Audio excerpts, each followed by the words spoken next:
Hello and welcome back, students. This is Smriti ma'am from SV Union High School and Junior College. We'll continue with Standard 9, subject Geography. Students, this is the second part of the first chapter, Distributional Maps.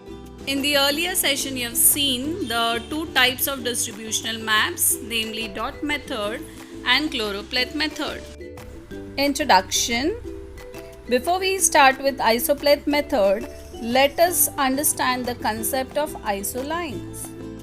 Isolines are the lines drawn to link different places on a map that have common values like temperature, rainfall, salinity and pressure. Now observe carefully. You will notice that values are written on the map. 1300, 1200, 1100. Let's see the line of 1300. This line stretches from west to east. That shows that from wherever this line is passing, the rainfall is equal to 1300 millimeter. Suppose the temperature in Rajasthan, Maharashtra, Karnataka are same. Then on the map they will be joined by a line. That is what is isopleth map. There are different types of isolines. Number 1, isotherms are the lines which are connecting places of equal temperature. Isobars are the lines which are joining places of equal pressure, whereas isohalines are the lines which are joining places of equal salinity. Isohyets are the lines connecting places of equal rainfall.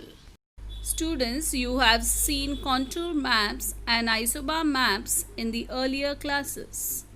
In these maps, the distribution was shown with the help of lines showing equal values. When the distribution of a variable is continuous, the isopleth method is then used to show its distribution. For example, altitude, temperature, rainfall, etc.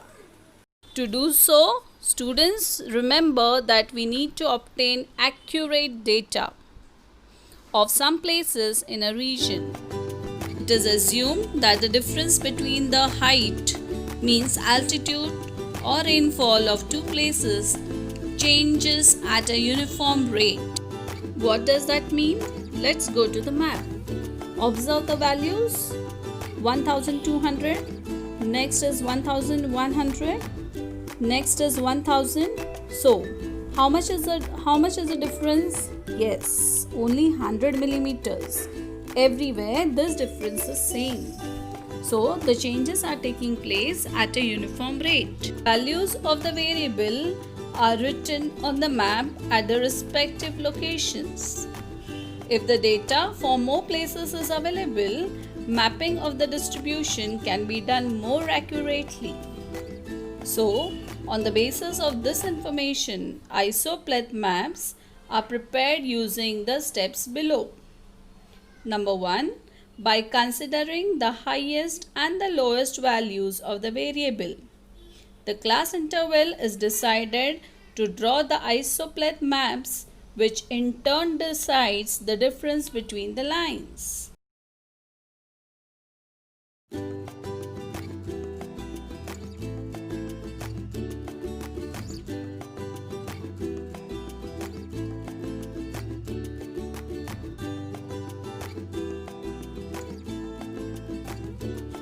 The difference between the lines is further decided based on the class interval. Lines are drawn for the decided interval by joining the locations with same values. The following conclusions can be derived from an isopleth map. Number 1. If isolines are closer to each other, it implies that the change in the variable is steep. But if the lines are away from each other, it implies that the change in the variable is gentle. The natural trend of the variable under consideration can be easily understood from an isopleth map. Students, now you have to do the following activity. Here is the rainfall map of Amravati district. Read the map in detail and answer the following questions. Our first question is, in which part of the district is rainfall more? Answer, the rainfall is more in the northern part of the district. Here comes the second question. In which direction is the rainfall decreasing? Answer, the rainfall is decreasing towards the southwestern direction. Question number 3. What is the lowest value of the rainfall in the district? Answer is, the lowest value of rainfall in the district is 800 mm. This is the average annual rainfall. Let's proceed with the next topic named as geographical field visit. Field visit is an important method of study in geography.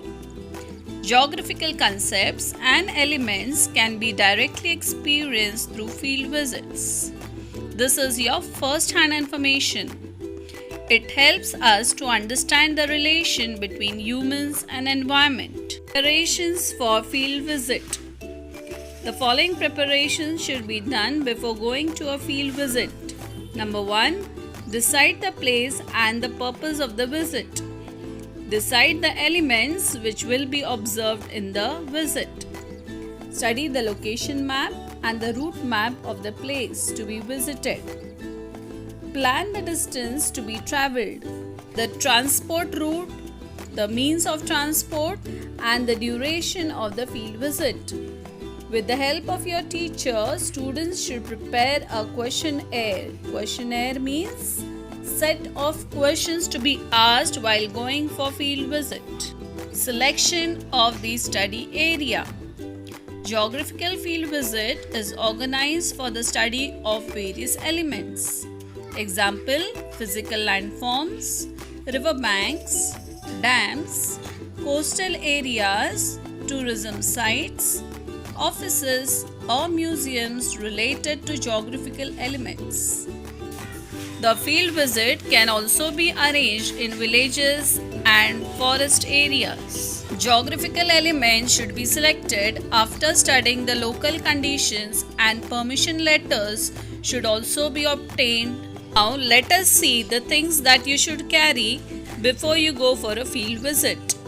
Number 1 is your notebook, your questionnaire, pen, pencil, scale, tape, compass, a bag for collecting samples, maps, camera, etc.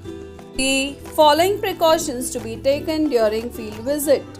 It is important to ensure safety of ourselves and others during a field visit. You should obey the instructions given by the teachers. You should not go to unknown remote places.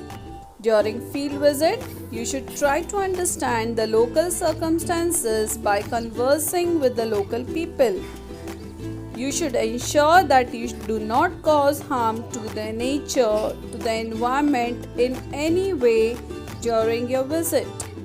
You should always carry a first aid box with you for emergency circumstances. After visiting a place, report writing should be done on the basis of the following information.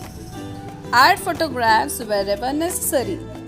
Your report writing should include following topics like introduction, location map and the route map, physiography, climate, population, environmental problems and measures, land utilizations and conclusions. Students, here we complete the first chapter, distributional maps. Thank you, students.